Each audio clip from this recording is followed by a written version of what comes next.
কসবার গুলিকাণ্ডের নেপথ্যে সেই জমি হাঙরের কাহিনী। সরকারি জমি দখল করতে চাইছে এলাকার দুষ্কৃতীরা বলে দাবি আক্রান্ত কাউন্সিলর সুশান্ত।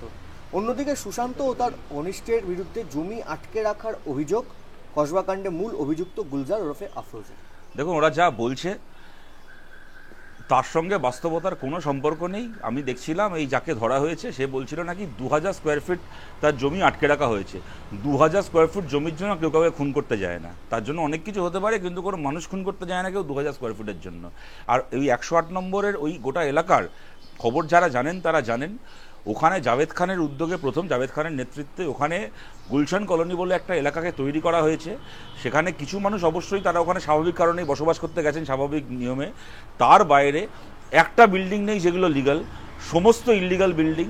এবং যত এরকম জাভেদ খানের মানে পোষা গুন্ডা ক্রিমিনাল আছে, তাদের এক একজনের গুলশান কলোনির 3-4টে পার্টে 3বার 4বার করে এক একজনের নাম ভোটার লিস্টে তোলা আছে। আমরা অসংখ্যবার ওই জাল ভোটারদের তালিকা ইলেকশন কমিশনে জমা দিয়েছি। ওই জাল ভোটারদের ভোটে জাভেদ খানের ছেলে একটা ওয়ার্ডে 64,000 ভোটে যেতে, একটা ওয়ার্ডে লোকসভা কেন্দ্র যেতে না লোকে 64,000-এ, ও একটা ওয়ার্ড যেতে 64,000-এ, ওইরকমভাবে মাল্টিপল এন্ট্রি করে 100 বার আমরা ইলেকশন কমিশনকে দিয়েছি তালিকা সহ। একটা নাম ডিলিট করা হয় না, যে কোনো কারণেই হোক। ইলেকশন কমিশনেরও টিকি বাঁধা আছে ওখানে। এবং আমরা এটাও বলছি, ওখানে যারা বসবাস করে বিভিন্ন এলাকায়, এই বলছেন না যে বিহার থেকে উত্তরপ্রদেশ থেকে এসে ওখানে এখন কেউ একটা অ্যাকশন করেছে, কোনো একজন দুজনের ব্যাপার নয়। ওখানে বিভিন্ন রাজ্যে যারা ক্রাইম করে তাদেরকে শেল্টার দেওয়ার জন্য ওই এলাকার কিছু কিছু জায়গাকে এখন ব্যবহার করা হচ্ছে। এবং সেইটাকে নিয়ে সমস্যা অনেক দিন ধরেই ওখানে হচ্ছে। সুশান্ত ঘোষের লোকজন তারা একটা অংশে পুকুর ভরাট করতে চায়, সেই একই পুকুর আবার অন্য অংশের কেউ ভরাট করতে চায়। এই নিয়ে এর আগে বহু গোলাগুলি বোমাবাজি হয়েছে, এমনকি অনেক সিরিয়াস মানে মানে মানুষ মারা যেতে পারে এরকমভাবে আঘাত করা হয়েছে। এখন যেহেতু একজন কাউন্সিলর, একজন বড় চেয়ারম্যান এবং ক্যামেরায় ধরা পড়েছে, তাকে সন্ধ্যাবেলা গুলি করতে যাওয়ার চেষ্টা, তাই এটাকে নিয়ে বেশি আলোচনা হচ্ছে। কিন্তু এটা প্রথম ঘটনা নয়, ওখানে অসংখ্য রক্ত ঝরছে। যতদিন এই পাপের এই ব্যবস্থা থাকবে ততদিন এটা চলবে। গুলিকাণ্ডে শাসকের নিশানায় পুলিশ, কেন সব বিষয়ে এত নিষ্ক্রিয় পুলিশ প্রশাসন? প্রশ্ন তুলছেন খোদ কলকাতার মেয়র। ভাড়াটে খুনি এনে কম খরচে যে কাউকে শহর কলকাতায় এনে মেরে ফেলা কি খুবই সহজ? উঠছে প্রশ্ন। দেখুন, দুটো জিনিস। প্রথম কথা, আজকে পশ্চিমবাংলার এমন অবস্থা হয়ে গেছে, একটা 17 বছরের ছেলেকে 10,000 টাকা দিলে সে একটা মানুষের বুকে বন্দুক ধরে গুলি করে দিতে রাজি হয়ে যাচ্ছে।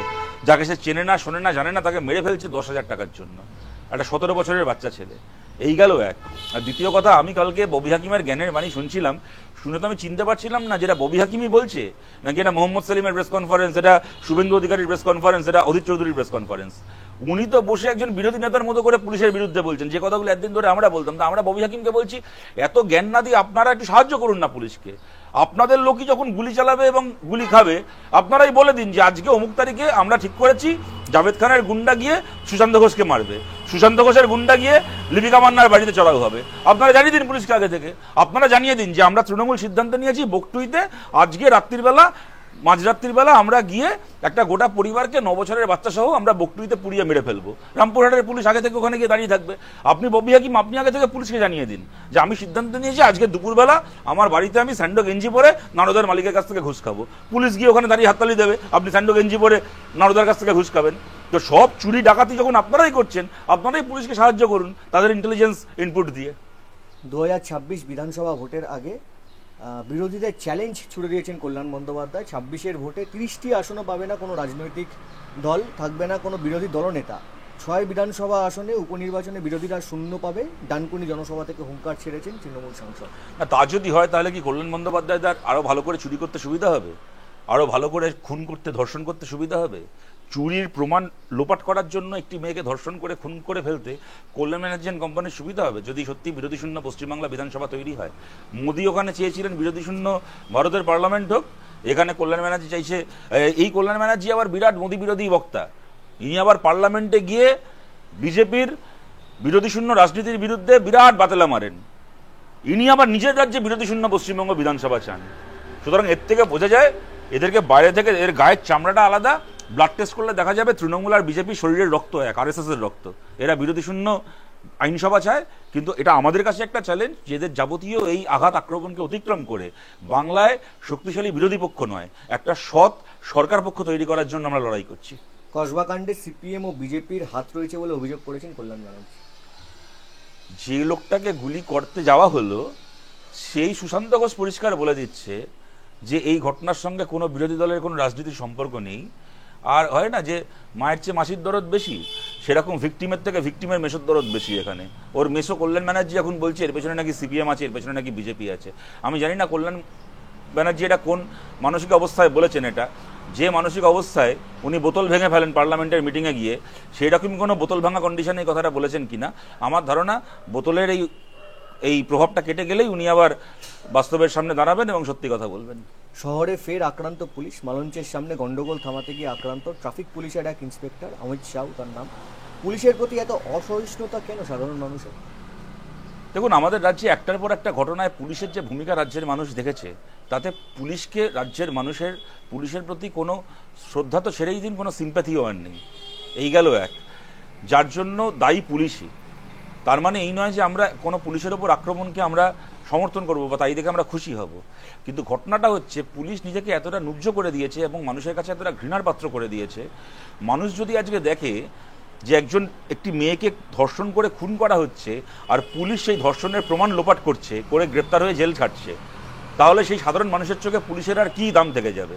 এবং পুলিশেরও তো এটা ঘটনা যে আমাদের রাজ্যে অনুব্রত মণ্ডল দাঁড়িয়ে বলছে পুলিশের গাড়িতে বোম মারা হোক, তারপরে আদালতের নির্দেশে, পুলিশ তো তাকে গ্রেপ্তার করছেই না, আদালতের নির্দেশে যখন তার ভয়েস টেস্ট করতে বলা হচ্ছে পুলিশকে, পুলিশ ভয়েস টেস্ট করে বলে দিচ্ছে যে না, ওই গলার সঙ্গে অনুব্রত মণ্ডলের গলা মিলছে না। এদিকে আমরা সবাই জানি যে অনুব্রত মণ্ডল দাঁড়িয়ে কথাটা বলেছে, আমরা সবাই দেখতে পাচ্ছি, শুনতে পাচ্ছি।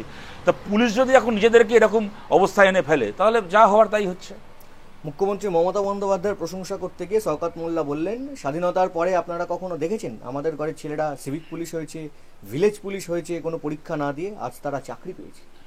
স্বাধীনতার পরে তো গোটা ভারতবর্ষের মানুষ কখনো এটাই দেখেনি যে পরীক্ষা না দিয়ে কেউ স্কুল টিচার হয়েছে পয়সা দিয়ে, পরীক্ষা না দিয়ে কেউ গ্রুপ ডি কর্মচারী হয়েছে খালি পয়সা দিয়ে। তো সিভিক ভলেন্টিয়ার হতেই বা পয়সা দিয়ে হয়েছে। শওকত মোল্লা এই জীবনে প্রথম একটা সত্যি কথা বলেছেন, ইনি একদম সঠিক জায়গাটা ধরেছেন যে আজকে আমাদের রাজ্যে আর চাকরির পরীক্ষা দিয়ে চাকরি পেতে হয় না, তৃণমূলকে পয়সা দিয়ে চাকরি কিনতে হয়। কিন্তু দেখুন, সিভিক ভলেন্টিয়ারদেরকে নিয়ে, ওটা সিভিক পুলিশ নয়, সিভিক ভলেন্টিয়ার, আদালতের নির্দেশ রয়েছে এদেরকে সিভিক পুলিশ বলা যাবে না।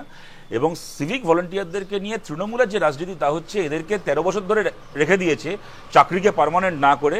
তৃণমূলের হয়ে বেআইনি কাজকর্ম করলে তোমার চাকরি থাকবে, তৃণমূলের দাসত্ব না করলে পরের দিন থেকে তোমার চাকরি থাকবে না। আমাদের বক্তব্য হচ্ছে সিভিক ভলেন্টিয়ারের চাকরিকেও সরকারি চাকরির মর্যাদা দেওয়া হোক। আজকে 6 মাস 1 বছর কেউ যদি আনস্কিল্ড লেবারের কাজ করে, 6 মাস 1 বছর পরে তাকে স্কিল্ড ওয়ার্কার ধরা হয় এবং তার চাকরিকে পার্মানেন্ট করা হয়। এখানে 13 বছর ধরে কিছু ছেলে মেয়ে একটা কাজ করছে, কেন তারা পার্মানেন্ট হবে না? সিভিক ভলেন্টিয়ারের চাকরিকেও সরকারি চাকরির মধ্যে আনতে হবে, তাদেরকে পেনশন, প্রভিডেন্ট ফান্ড থেকে শুরু করে, মেডিক্লেম থেকে শুরু করে, রিটায়ারমেন্ট বেনিফিটের আর যা হয় দিতে হবে। অপরদিকে তাদের অ্যাকাউন্টেবিলিটি নিশ্চিত করতে হবে, একজন সরকারি কর্মচারী যেরকম ব্যাকগ্রাউন্ড চেক হয়, অ্যাকাউন্টেবিলিটি নিশ্চিত করতে হবে, যাতে এই সঞ্জয় রায়ের মতো সিভিক ভলেন্টিয়ারও পশ্চিমবাংলায় ঘুরে না বেড়ায়, যারা কিনা পুলিশ হওয়ার পরিচয়ে মিথ্যেভাবে ব্যবহার করে তারা এই ধরনের খুন ধর্ষণ করতে পারবে। এটা শওকত মোল্লা তৃণমূলের বক্তব্য বলেছে, এটা আমাদের পার্টির বক্তব্য আমি বললাম। বাংলা ক্রিকেট সংস্থা সিএবির সাব কমিটিতে মুখ্যমন্ত্রীর ছায়াসঙ্গী কুসুম কুমার দ্বিবেদী, সিএবির অবজারভার কমিটিতে এলেন সেই কুসুম কুমার দ্বিবেদী। তাহলে কি শাসক গোষ্ঠী সিএবিতে জমিশক্ত করতে চাইছে? দেখুন, দ্বিবেদী কোথাকার হরিদাস জানি না, আমাদের মানে যন্ত্রণায় আমাদের শরীর নীল হয়ে গেছিল। আমরা যারা 90-এর দশকে বড় হয়েছি, সৌরভ গাঙ্গুলি আমাদের হিরো ছিল। সৌরভ গাঙ্গুলির মতো একজন ক্রিকেটারকে যেদিন আমরা দেখেছিলাম, এবং এটা আমাদের গর্ব যে সিএবিকে লিড করার জন্য আমরা সৌরভ গাঙ্গুলিকে পেয়েছিলাম, আমাদের গর্ব এটা। কিন্তু সেই সৌরভ গাঙ্গুলিকে যখন দেখেছিলাম সিএবির ইনিংসটা খেলতে, উনি ইডেনের ড্রেসিং রুম থেকে না নেবে নবান্নর বারান্দা থেকে নামছেন, জগমোহন ডালিমিয়া মারা যাওয়ার পরে সৌরভ গাঙ্গুলিকে পাশে দাঁড় করিয়ে মুখ্যমন্ত্রী ঘোষণা করছেন যে সৌরভ আজকে থেকে সিএবির প্রেসিডেন্ট। সেই দিন থেকে আমরা দেখেছিলাম তৃণমূল কংগ্রেসের হস্তক্ষেপ সিএবিতে, একেবারে অনধিকার হস্তক্ষেপ। এবং এটা খালি সিএবি বলে না, আজ মোহনবাগান ক্লাব কে চালায়? বাবুন ব্যানার্জি, মমতা ব্যানার্জির এক ভাই। হকি অ্যাসোসিয়েশনের মাথায় কে বসে আছে বাংলার? মমতা ব্যানার্জির ভাই, কোনো দলের লোক নয় ভাই। অলিম্পিক অ্যাসোসিয়েশন চালাচ্ছে মমতা ব্যানার্জির আরেক ভাই। টেবিল টেনিস, সাঁতার, আপনি যেদিকে তাকাবেন মমতা ব্যানার্জির পরিবারের লোকেরা গোটা বাংলার এই ক্রীড়া সংস্থাগুলোকে দখল করে রেখে দিয়েছে। আর অন্যদিকে দিল্লিতে রয়েছে অমিত শাহ ছেলে জয় শাহ, জীবনে কোনোদিন পাড়া স্পোর্টসে গিয়ে একটা কমলালেবু পেয়েছে বলে মনে হয় না, সে গিয়ে এখন বিসিসিআইর চেয়ারম্যান হয়ে বসে আছে। সুতরাং আমি যে কথাটা এর আগেও বললাম, এই প্রসঙ্গেও বলছি, এদের গায়ের চামড়া আলাদা, ব্লাড টেস্ট করলে দেখা যাবে শরীরের রক্তের রং এক, ভেতরের হচ্ছে জিনগুলো এক। সেই কারণে মোহনবাগান, ইস্ট বেঙ্গল, মোহামেডানের পরিচয় নিয়ে ভোটের ক্যাম্পেন হয়, সেই কারণে সিএবিতে মুখ্যমন্ত্রীর লোক বসে, সেই কারণে, এবং বিনা ভোটে। বুদ্ধদেব ভট্টাচার্যকে নিয়ে অনেক সমালোচনা হয়েছিল, প্রসূন মুখার্জিকে উনি সমর্থন করেছিলেন সিএবির প্রেসিডেন্ট পদে, ওটা ভোটের মধ্যে দিয়ে, এবং প্রসূন মুখার্জি হেরে গেছিলেন বুদ্ধদেব ভট্টাচার্যের সমর্থন সত্ত্বেও। আর এক্ষেত্রে কোনো ইলেকশন কোনো কিছু ছাড়া নমিনেটেড লোক বসাচ্ছে মমতা বন্দ্যোপাধ্যায় সিএবিতে এবং বিভিন্ন স্পোর্টস ফেডারেশনে, নিজের দলের লোকেদেরকে, নিজের পরিবারের লোকেদেরকে। গিয়াসউদ্দিনের নাম ফলক লাগানো গাড়ি দুর্ঘটনার কবলে, শিবপুরে মৃত 2। গাড়ি আমার নয়, আমার ওই গাড়ি সম্পর্কে কোনো ধারণাই নেই বললেন তৃণমূলের বিধায়ক। তাহলে বিধায়কের নাম ফলক লেখা গাড়ি ব্যবহার করছিল কে? নেমপ্লেট লেখা গাড়ি সম্পর্কে জানেন না বিধায়কই? এর আগে আমরা দেখেছিলাম যখন ওই ফলস ভ্যাকসিন দেওয়া হচ্ছিল, দেবাঞ্জন দেব বলে একজন জাল আইএএস অফিসার, ববি হাকিমের নাম লেখা, দেবাঞ্জন দেবের নাম লেখা সরকারি ফলক উদ্বোধন হয়েছে, সেই প্রকল্প চলছে। ববি হাকিম বলছে আমি জানি না। গিয়াসউদ্দিন মোল্লার ফলক দেওয়া গাড়িতে অ্যাক্সিডেন্ট হচ্ছে যখন, তখন সে গিয়াসউদ্দিন বলছে আমি জানি না। এরপর তো কোনদিন চুল্লু ঠেকের ফলকে গিয়ে লোকে তৃণমূলের নেতামন্ত্রীর নাম লিখে দিয়ে আসবে, তৃণমূলের নেতামন্ত্রীরা বলবে আমরা জানি না। ওদের গাড়িতে করে এরপরে সোনা দানা পাচার হবে, হয়ও, এরা বলবে আমরা জানি না। সেক্ষেত্রে এই প্রশ্ন তো চলে আসছেই যে সত্যি একজন মন্ত্রী তো একাধিক গাড়ি চড়তে পারে না, এদের সবারই 10-20টা গাড়ি আছে। এরা কি এদের গাড়ি বা নিজেদের নাম লেখা নেম প্লেট ভাড়া দিয়ে রেখেছে কিছু গাড়িকে বেআইনি স্মাগলিংয়ের জন্য? যে ওরা জানে যদি বেআইনি সোনা পাচার, অস্ত্র পাচার, এমনকি নারী পাচার, এই ধরনের পাচার যদি হয়, নাকা চেকিংয়ে মন্ত্রীর নাম লেখা গাড়ি থাকলে আটকাবে না।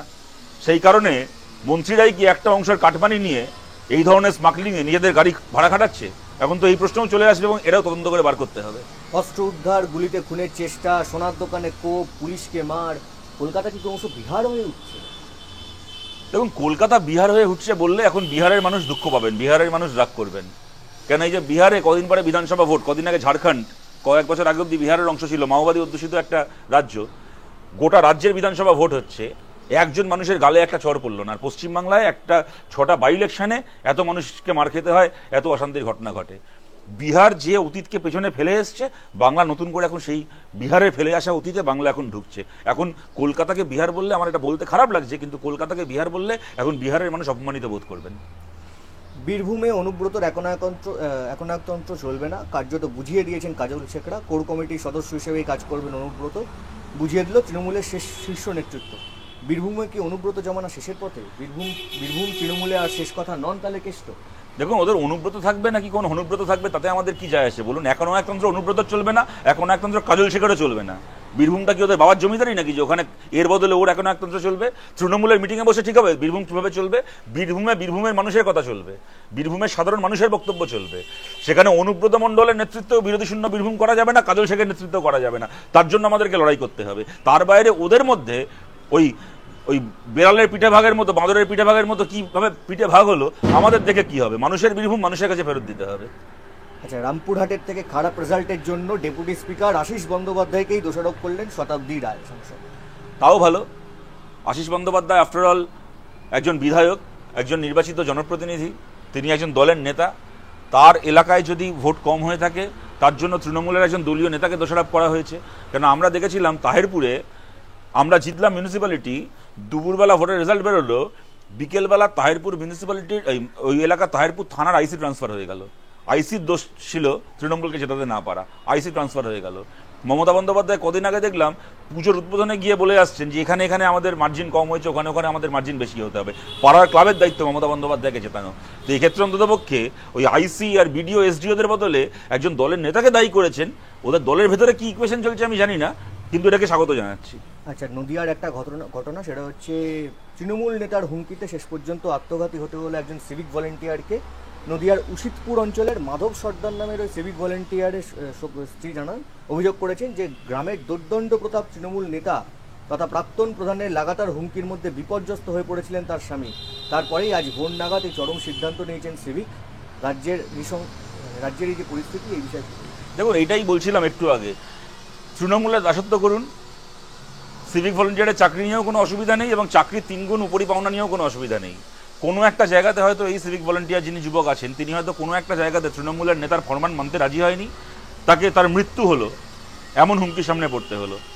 নদিয়ার পাশের জেলা উত্তর 24 পরগনায় কয়েক বছর আগেকার 2 বছর আগেকার ঘটনা আমাদের মনে আছে। আবাসের তালিকা মমতা বন্দ্যোপাধ্যায় আশাকর্মীদেরকে দিলেন আবাসের তালিকা স্ক্রুটিনি করতে। তারপরে কি হলো, ওনার দলের লোকেদের চুরি ধরতে গেছে বলে একজন আবাসকর্মী এক মহিলাকে এমন টর্চার করা হলো, সেই ভদ্রমহিলা আত্মহত্যা করলেন।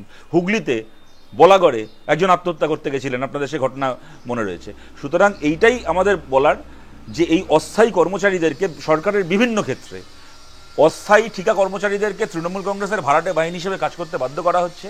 তারা যদি করতে রাজি না হন, তাহলে তাদের মৃত্যু হতে পারে এমন মানসিক নির্যাতনের সামনে। তাদের খালি হাতে মারা নয়, হাতে মারার ব্যবস্থা করা হচ্ছে, মৃত্যুর পথে ঠেলে দেওয়া হচ্ছে।